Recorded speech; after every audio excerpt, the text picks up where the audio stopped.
Pemerintah Kabupaten Badung melaksanakan musyawarah perencanaan pembangunan atau Musrenbang, Rencana Pembangunan Jangka Menengah Daerah RPJMD Semesta Berencana Kabupaten Badung tahun 2025 hingga 2029. Musrenbang RPJMD ini dibuka secara resmi oleh Bupati Badung Iwayan Adi Arnawo.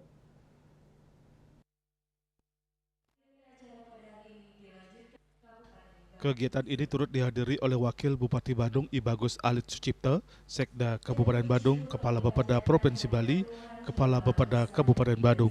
Dalam sambutannya, Bupati Badung Iwayan Adi Arnawo menjelaskan, RPJMD merupakan dokumen yang sangat penting untuk dipersiapkan untuk mengimplementasikan visi Bupati dan Wakil Bupati Badung terpilih, yaitu mewujudkan pariwisata Badung yang berkualitas, berlandaskan nilai-nilai Nangun Satkerti Loko Bali. Dari visi ini terdapat 7 misi Sabta Kriya Adicipta.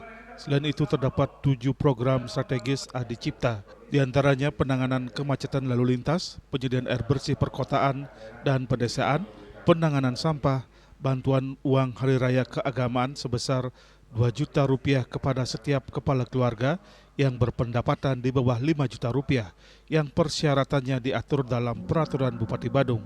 Peningkatan kualitas pendidikan melalui peningkatan kualitas sarana prasarana, tenaga pendidik dan anak didik, peningkatan kualitas layanan kesehatan masyarakat, dan membangun taman kreativitas di setiap desa untuk menyiapkan ruang dan wahana bagi masyarakat. Kami tentu tidak bisa lepas dari ada beberapa hal yang menjadi kita. Yang pertama adalah bagaimana kami melakukan optimalisasi pendapatan. Seperti yang disampaikan dari awal, sekarang kita sedang dorong dan melakukan optimalisasi pendapatan daerah ini dengan mencoba melakukan kolaborasi antara perangkat data segala macamnya dengan perangkat daerah. Apakah itu ada dan di dalamnya ada perangkat desa, yaitu termasuk kami ini terlibat karena dia punya wilayah yang tentang kondisi. Saya kira dengan pendekatan kolaborasi, saya akan ada peningkatan. Setidaknya pertama ada peningkatan dari wajib-wajib yang terdapat.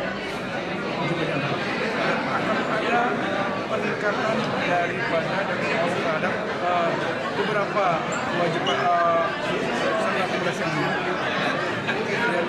tentu masih ada memberikan peningkatan dampak kepada kalau ini bisa kita lakukan dengan maksimal, tentu apa yang menjadi visi-misi kami tadi dengan 7 program prioritas ini, saya kira optimis akan bisa. Disampaikan juga bahwa saat ini pihaknya sedang dalam proses menyiapkan biaya untuk pembangunan infrastruktur di Kabupaten Badung. Pihaknya berharap penanganan masalah kemacetan bisa tuntas pada akhir 2025 dengan skema peminjaman. Andika, Bali TV.